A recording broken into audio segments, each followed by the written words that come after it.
Meu nome é Dr. Beretta, eu sou advogado especialista em legislação de armas e porte federal. Eu estou aqui na Avenida Paulista hoje para que você me convença que ter armas não é um direito natural, algo que eu acredito, confio e vivo isso todos os dias.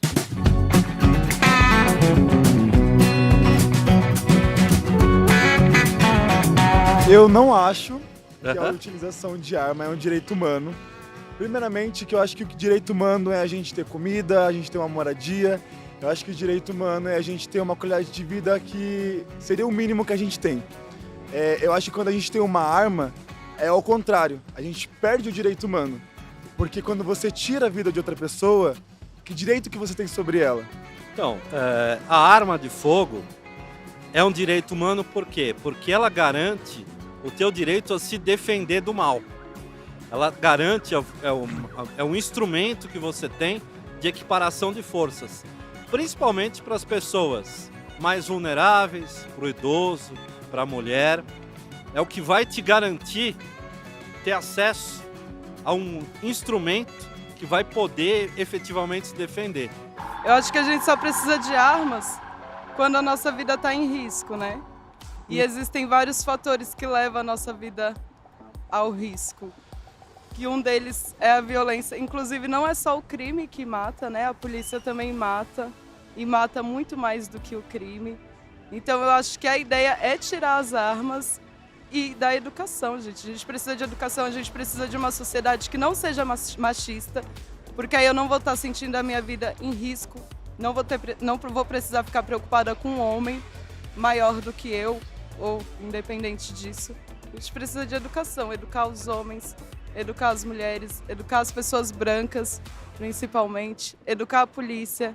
A gente não precisa de armas para viver nessa sociedade. Bom, a Polícia Militar de São Paulo, você me falou que ela mata mais do que a criminalidade? Mata. Esse dado você tirou da onde? De algum lugar tem por aí, viu? Agora eu não De sei dizer algum lugar não. que tem por aí? Não. Você sabe quantos embates a Polícia Militar teve o ano passado? Gente, a polícia militar, ela mata E na quantos calada, homicídios na tiveram verdade, no ano né? passado? Se uma pessoa tiver arma, primeiro, se a pessoa tiver arma, pelo menos ela tem que ser uma pessoa branca. Porque se for uma pessoa preta, a polícia também vai confundir com um bandido. Porque você disse que... Você está sendo racista. Por quê? Eu tô sendo A racista, polícia eu vai sou ser... negra. Mas você está sendo racista. Não, eu tô E passando... o fato de você ser negra não quer dizer que você possa ser racista? Você está sendo... Por que a polícia vai eu tô sendo confundir um negro... Eu tenho vários amigos negros que são exímios atiradores e andam armados. E eu não tenho nenhum problema com isso. Tá, mas a polícia com certeza vai ter.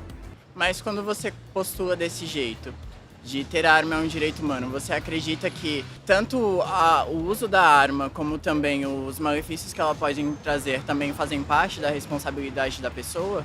Quais são os malefícios que ela pode trazer?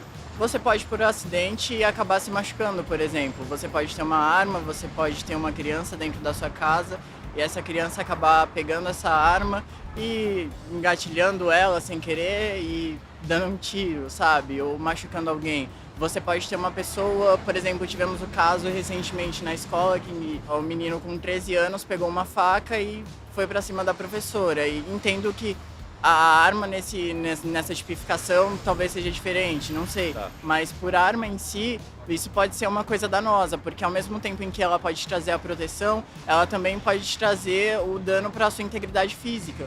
Vamos dividir a tua pergunta Tá. em duas respostas. A primeira, segurança de crianças. Sim, Existe um estudo que não sei se você conhece, por favor, ele está compartilhe. publicado no livro do Benê Barbosa, né? Que é um livro muito interessante, curtinho, chama Mentiram para mim sobre o desarmamento. Ele aborda justamente isso. As 3 maiores causas de acidente com crianças são afogamento, sufocamento e choque elétrico. Isso representa mais de 80% dos casos com acidentes com crianças. Então, por causa disso, seria muito mais natural a gente falar que, olha, você comprar uma piscina é perigoso.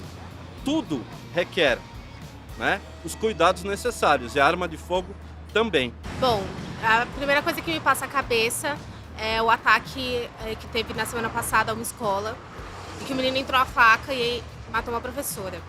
A primeira coisa que eu pensei foi Se esse menino tivesse uma arma, se ele tivesse conseguido uma arma, se o pai dele tivesse uma arma, ele tivesse acesso, qual seria o estrago que ele teria feito dentro daquela escola?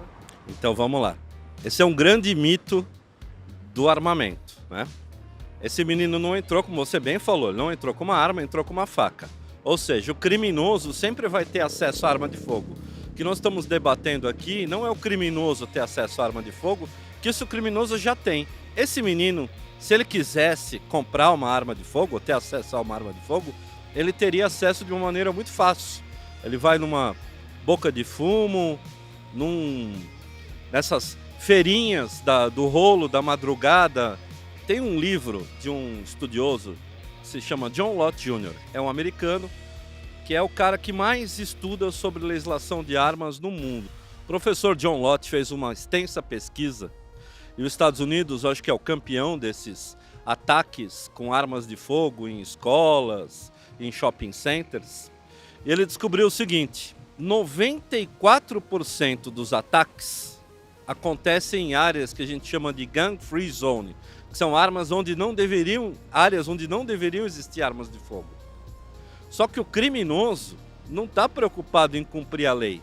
Quem acaba cumprindo a lei é o cidadão de bem. Esse não entra nessas áreas com arma de fogo. E o que isso gera?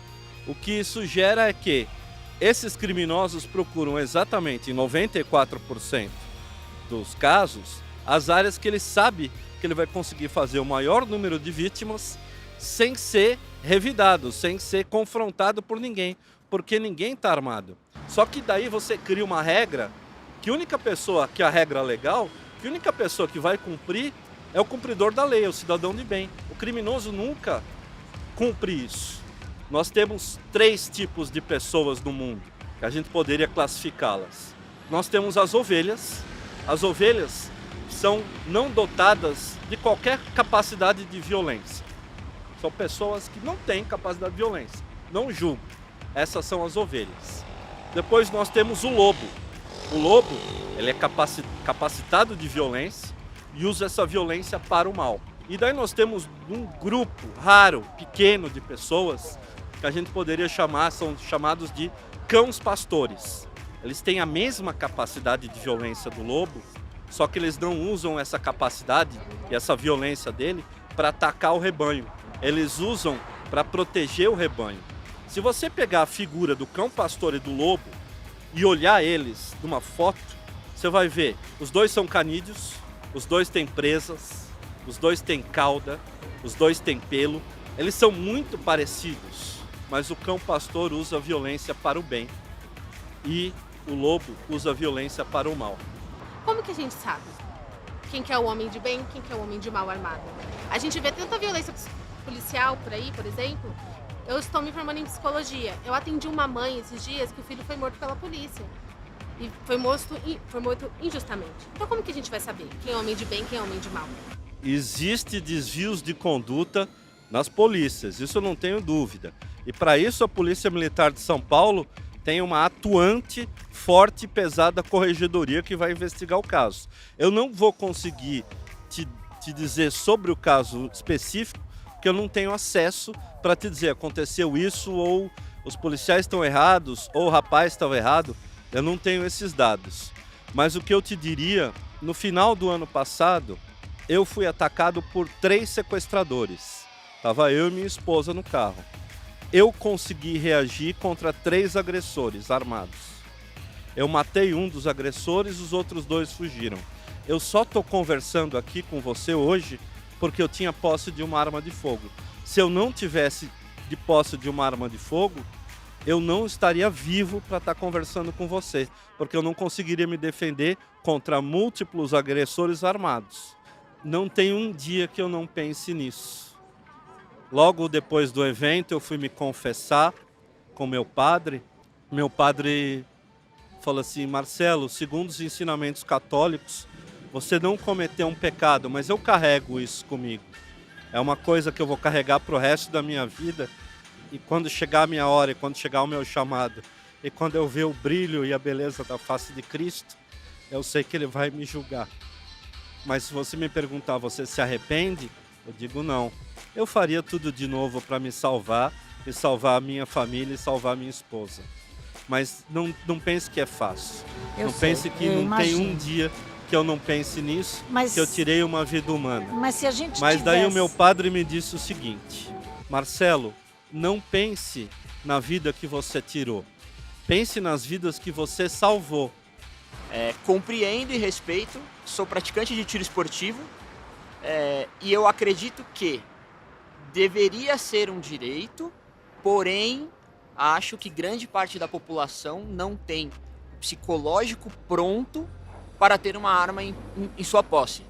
Hoje existe um despreparo psicológico muito grande entre o pessoal perder o controle e acabar utilizando a arma de uma maneira errônea. Porém, existem pessoas que têm plena consciência de ter a sua arma, seja para a prática do tiro esportivo, como é o meu caso, ou para ter para sua defesa pessoal dentro da sua residência. Como que a gente separaria esses dois temas? Bom, se você é atirador esportivo, você passou por todo o escrutínio para se tornar um atirador esportivo. Eu trabalho especificamente com porte federal de arma de fogo, né? Então, meu escritório é um escritório de advocacia, eu sou advogado, trabalho especificamente com porte federal de arma de fogo.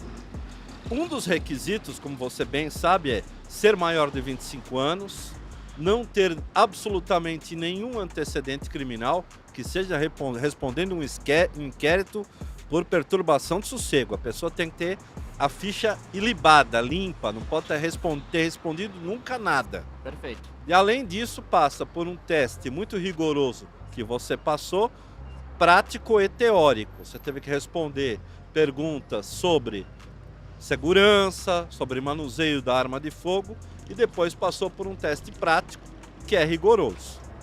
Além disso, você tem que ter passado por um teste psicológico.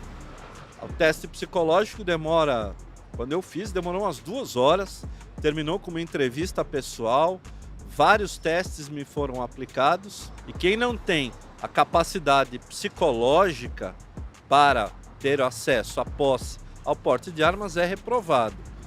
A gente pensando em um mundo perfeito, onde realmente todo mundo vai ter o treinamento e partindo do pressuposto do estupro, não necessariamente são todos os estupros acontecendo na rua. Muitos casos acontecem dentro de casas, com tios, padrastos, pessoas muito próximas. E pessoas vulneráveis, como crianças, como que elas vão se defender? A gente ainda pensa numa legítima defesa por uma pessoa menor de idade, claro, não vai ter posse de arma, o direito não garante isso, mas a gente não tem a estrutura para garantir esse direito para as pessoas. Eu sei que tem toda essa discussão de maior de 25 anos, não está respondendo o processo, mas se hoje a gente não tem esse direito garantido para todos, e realmente é uma coisa que acontece muito fora da legalidade, muitas pessoas têm armas fora da legalidade, então antes da gente garantir esse direito para ter pessoas mais acesso, a gente tem um problema muito grande antes, que são armas na rua, fora totalmente de contexto do que é garantido do direito. Aí nós concordamos gênero, número e grau. O que nós estamos falando aqui são de armas legais. Armas ilegais na mão de criminosos, a gente é contra. Por quê? São armas ilegais. Acontece que privar o cidadão de ter acesso à arma legal não priva o criminoso de ter acesso à arma legal. Eu participo de um clube de tiro, porém eu sou contra a posse de arma, contra o civil ter arma, ter a posse de arma. Eu não me sentiria culpada em matar alguém, em atirar em alguém, se esse alguém colocasse a vida dos meus filhos ou dos meus netos em perigo. Não.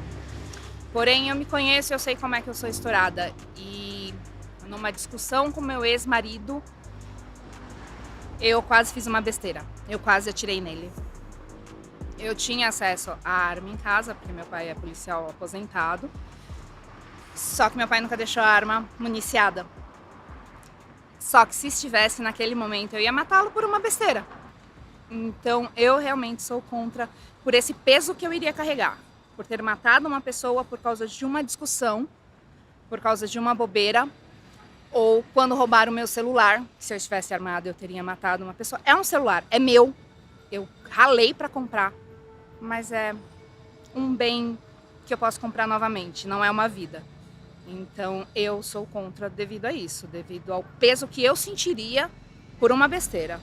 Eu tirar a vida de alguém porque roubaram um celular ou porque eu discuti com alguém no trânsito e fiquei com ódio daquela pessoa naquele momento. Bom, vamos lá. Acho que os teus argumentos são os melhores que eu ouvi hoje. E são argumentos muito fortes e eu espero, no final, te convencer do contrário. Acho que o primeiro ponto, você falou que você discutiu com o teu ex-marido, você tinha acesso a armas porque o seu pai era policial militar, mas ele sempre deixou a arma desmuniciada, provavelmente sem a munição na câmera, e por isso você não conseguiu. Você chegou a puxar o gatilho? Não. Não, só peguei a arma. Só pegou a arma. Realmente, momentos de desequilíbrio podem levar a pessoa a fazer uma besteira, mas não é a arma de fogo que vai evitar isso. Que você, no momento de fúria, pode pegar uma faca, pode pegar um martelo. Na verdade, o que mais mata, muito mais do que arma de fogo, sabia que são martelos? A quantidade de martelos serem instrumentos de homicídios é muito maior do que armas de fogo. Em tese eu sou a favor, mas eu tenho ainda um pouquinho de pé atrás com algumas pessoas que eu sei que eu conheço, que assim, praticam inclusive tiro esportivo, mas eu não confio naquela pessoa fora de um stand. Então eu vou te responder, tentar convencer você de uma outra maneira. Essa mesma pessoa desequilibrada, que tem momentos de fúria, ele tem acesso ao martelo? Sim, ele tem acesso a um carro? Branca, ele pode carro. pegar um carro e atropelar pessoas? Pode. Então, por causa de um motorista que perde o controle, você vai proibir todos os outros motoristas de dirigirem? Por causa de um maluco, por exemplo, o caso da escola, que pegou uma faca e foi atacar os colegas e uma professora que infelizmente foi vitimada e morreu, nós vamos proibir o uso de facas? Então você não pode, existe o risco, mas a gente não pode pegar por uma questão ínfima, estatisticamente desprezível, e proibir toda uma população de acesso a armas. Por quê? O bem que faz é muito maior do que o mal possível. Eu continuo sendo contra, porque uma faca, se eu for com uma faca pra cima da pessoa, ela consegue se defender. Eu sabendo manusear a arma, ela não vai conseguir se defender. O meu amigo, muitos anos atrás, ele era policial, ele era da rota, e ele morreu com um tiro numa briga de trânsito besta. Ele estava voltando da praia, a arma estava no carro, ele saiu por causa da batida, discutiu e tomou um tiro. Então, o cidadão de bem, mesmo passando pelo psicólogo, mesmo passando pelo psiquiatra, ele ainda no momento errado pode matar uma pessoa que não é um bandido, não é um sequestrador. Eu permaneço contra, porque eu acho que a arma de fogo na mão das pessoas, as pessoas são imprevisíveis, muito mais do que os animais. Vamos pegar nas estatísticas. No último governo, nos últimos 4 anos, nós tivemos um aumento em 473% de armas de fogo registrado na mão de civis. São, segundo dados do próprio Instituto Igarapé e do Fórum Brasileiro de Segurança Pública, que não tem nada de Fórum Brasileiro, é uma ONG desarmamentista regiamente financiada, traz que mais de 1 milhão de armas foram parar na mão de cidadãos de bem. Quantos casos de descontrole você tem noticiado? Praticamente nenhum. Quantas brigas de trânsito resultaram em morte? Nenhum. Sabe por que eu te digo nenhum? Porque se tivesse uma, ia ser noticiado 24 horas por dia em todos os meios de comunicação. Não seria mais interessante a gente ter um porte financeiro para a gente criar processos, políticas e outros meios de segurança, em vez de a gente armar a população, a gente ter outras coisas? Vou dar um exemplo assim, a gente blindar o carro, a gente paga milhões de impostos para conseguir blindar um carro, às vezes mais que o carro. A gente não poderia ter uma ajuda do governo para a gente ter outras formas de segurança além desse direito, né? Não seria mais eficaz em vez de a gente armar a população? Tem uma frase que eu gosto muito, que é o seguinte, a gente pode investir o armamento não quer dizer investimento em segurança pública. Segurança pública é uma outra coisa. Mas o Estado tem recursos limitados. O Estado não tem recursos ilimitados para colocar um policial militar do meu lado 24 horas por dia. Se colocasse um policial militar armado 24 horas por dia do meu lado, provavelmente não precisaria andar armado. Mas infelizmente o Estado não tem. Tem áreas remotas, tem áreas que a polícia tem uma viatura, 2 policiais. Até a polícia chegar, o crime já aconteceu. Nada é mais rápido do que o projétil numa pistola Beretta 9mm para parar um agressor. Nada é mais rápido. Não vai adiantar eu ligar para a polícia, não vai adiantar eu gritar para o socorro, né? A arma vai impedir que o crime aconteça, né? O acesso a armas, se fala muito, armas tiraram a vida de pessoas, mas não se fala quantas armas salvaram a vida de pessoas, como a minha vida. Eu entendo o que você traz, eu entendo que a sua experiência pessoal te leva a essa convicção, até porque, enfim, é uma coisa super válida, é super difícil o que aconteceu. Mas eu acho também que quando a gente começa a armar a população, a gente começa a individualizar o problema, sabe? Então vai ser cada um por si. Então a gente não tem Estado, a gente não tem polícia, a gente não tem nada para haver uma defesa pública. E eu acho que mais do que isso, eu acho que quando uma pessoa chega a um ponto de sequestrar ou assaltar e estar em posse de arma, ou que nem esse garoto que nós começamos a conversa, que é um rapaz de 13 anos, o que aconteceu com esse menino para ele, de repente, decidir que vai fazer um massacre numa escola? Então eu acho que a gente começa a individualizar demais as coisas, sendo que a gente está dentro de um contexto social de violência. Então eu penso que a solução não seria armar todo mundo. Eu penso que a solução seria a gente investir em políticas públicas, de maneira a cuidar melhor das pessoas, cuidar melhor da sociedade, para que elas não tenham que sair assaltando e sequestrando, e cuidar melhor da segurança pública também. Então, nós estamos falando coisas que eu não sou contra o que você está falando. A segurança pública, investimentos em segurança pública, o papel da polícia, da polícia judiciária, da polícia militar, que é a polícia ostensiva, e das políticas de segurança pública, que começam com legislação, essa questão da progressão de regime, que é um absurdo, né? Essa questão das penas, que são muito brandas, de toda essa bandidolatria que existe no Brasil. Isso é uma coisa que não tem nada a ver com o direito da pessoa poder se defender, que é um direito natural. O direito natural não é aquele direito que tem que estar positivado ou escrito num pedaço de papel. Olha, você tem direito a se defender. Não, esse é um direito natural do ser humano. Ninguém pode tirar, não é uma folha de papel que vai dizer que eu posso defender a minha família ou não. Hoje existe sim uma tensão entre a extrema esquerda e a extrema direita, onde a extrema direita é super a favor, a extrema esquerda é super contra, e em tese, e existe ali um pessoal que está posicionado, digamos que um centro, ou que não está ainda derivado a um lado específico. Como que a gente faz para achar um meio termo ali realmente entre esses dois lados na questão do armamento? Primeira coisa, a questão de acesso a armas não tem que ser uma pauta de direita ou de esquerda. Como eu coloquei na placa, né, é um direito humano. É um direito como respirar. Porque se você tem o direito à legítima defesa, e esse é um direito que ninguém vai poder tirar de você, ele não precisa estar escrito numa folha de papel dizendo que você tem o direito de se defender, defender a sua família e defender a sua vida. Mas não deve ser uma pauta nem de direita nem de esquerda.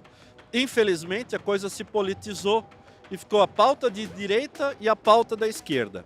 A pauta da direita, nem de toda a direita, eu diria. Mas é uma pauta abraçada pela direita, abraçada pelos candidatos de direita e muitas vezes, não todas, boicotada pelo pessoal da esquerda. Por que eu não digo não todas? Não dá pra generalizar 100%. Porque a gente teve aqui o pessoal do partido, esse eu diria, de extrema esquerda, que é o PCO.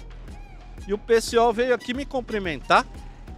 E o PCO é a favor das armas e é um partido de extrema esquerda. Mas eu acho que a pauta de armas não deve ser de direita nem de esquerda. É uma pauta de defesa da vida. E o Estatuto, a Lei 10.826, o Estatuto de Armas, foi falsamente apelidado de Estatuto do Desarmamento, ela é a lei mais genocida que já existiu. É a lei que mais matou pais de família, motoristas de ônibus, motoristas de táxi, principalmente idosos e mulheres que não tiveram direito a ter acesso a um instrumento para se defender. Mas não é uma pauta direita ou não, nem de esquerda.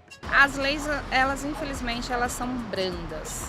Elas não Aí são... nós concordamos em gênero e número grau. As leis penais são brandas, a lei de execução penal é uma vergonha, Nossa. mas a gente está falando de acesso a ferramentas, acesso a meros objetos. E a arma é um mero Mas a objeto. arma não é um mero objeto. É um mero objeto. Ela é um objeto na minha mão e na sua.